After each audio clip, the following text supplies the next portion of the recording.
May comment tayo dito.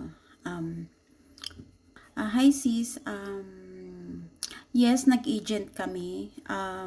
Katwiran kasi ni Habi, di bali na daw magbayad ng mahal.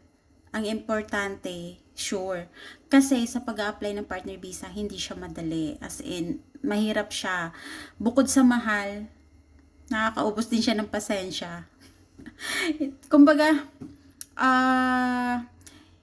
hindi hindi porke kasal na kayo, mabilis na lang yung pag-apply ng partner visa. No, hindi ganun kadali.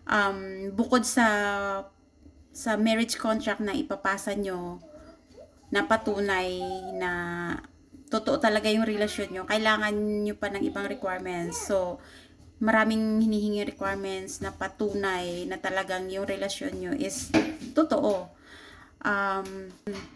Marami siya requirements talaga, as in. Kaya halimbawa ng family history,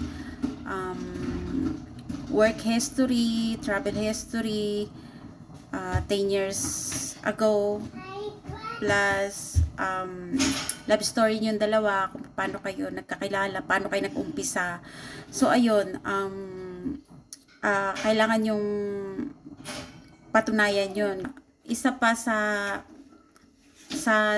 medyo nahirapan kami kasi nagtrabaho ako sa Taiwan. So, yung mga ID ko, Chinese name. So, kailangan yun ipa-translate into English. Nagbayad pa siya ng translator para mapa-translate sa English yung mga ID ko plus yung ultrasound ko na ultrasound ko nung isa yun sa requirements para kay baby.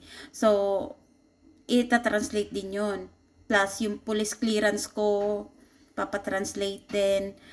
Tinanong ko yung husband ko kung mga nasa magkano yung nagastos niya, lahat-lahat sa visa ko, plus bayad sa agent. Ang sabi niya, nasa 18,000 Australian dollar daw. Hindi pa kasama yung expenses namin sa Pinas, yung pabalik, yung medical, yung pabalik-balik pa Maynila kasi nasa Palawan ako. So, kailangan kong pumunta ng Maynila para sa medical ko sa St. Luke. Kailangan din siyang umuwi ng Pinas para samahan ako gaya nung pag-apply namin ng passport ni baby. Tapos, ayun, ma-advise ko lang sa mga nag-a-apply ng partner visa. Siguro kung may pera lang din naman, mag-agent na lang kayo kasi para sure, mahal yung partner visa. Tapos, kapag na-refuse ka, sayang. Hindi yun refundable. Kumbaga, para sure, at isa din, kailangan pag nag-agent kayo, dapat yung siguraduhin nyo rin yung agent nyo na mapagkakatiwalaan talaga. Kumbaga subok na ba? Kumbaga ano ba ito? Recommended na siya sa mga friend or kakilala nyo, ganon. So, yun lang yung mga advice ko. Kung may pera lang din naman, mag-agent na lang kayo. At least, kahit magbayad kayo ng mahal, sulit naman. Kasi yung partner visa ko, at saka yung citizenship ni baby, parehong sinubmit January 21 or 23 yata yun. Tapos, unang na-grant yung, na-approve yung kay baby, July 31, 2025. Tapos yung visa ko, nag-grant siya August 15, 2025.